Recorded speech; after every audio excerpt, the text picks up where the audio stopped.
Экономикалык кыйынчылыктарга карабастан Камбар Ата биргесин куруу иштерин баштадык.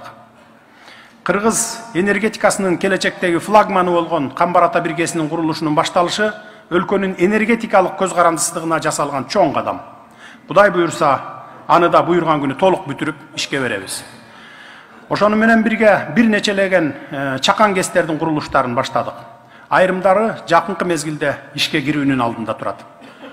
Биз өлкөнү электр кризисинен толук чыгарып, сырттан электр энергиясын сатып албай, тескерисинче сыртка электр кубатын экспорттогон алдыңкы өлкөгө айланабыз деген аруу тилегибиз бар.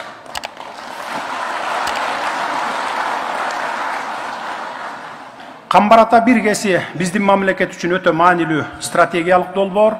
Келечекте ушундай эле чоң стратегиялык кестерди куруу пландарыбыз да бар. Ага биздин табиятыбыздан берилген мүмкүнчүлүк жооп берет.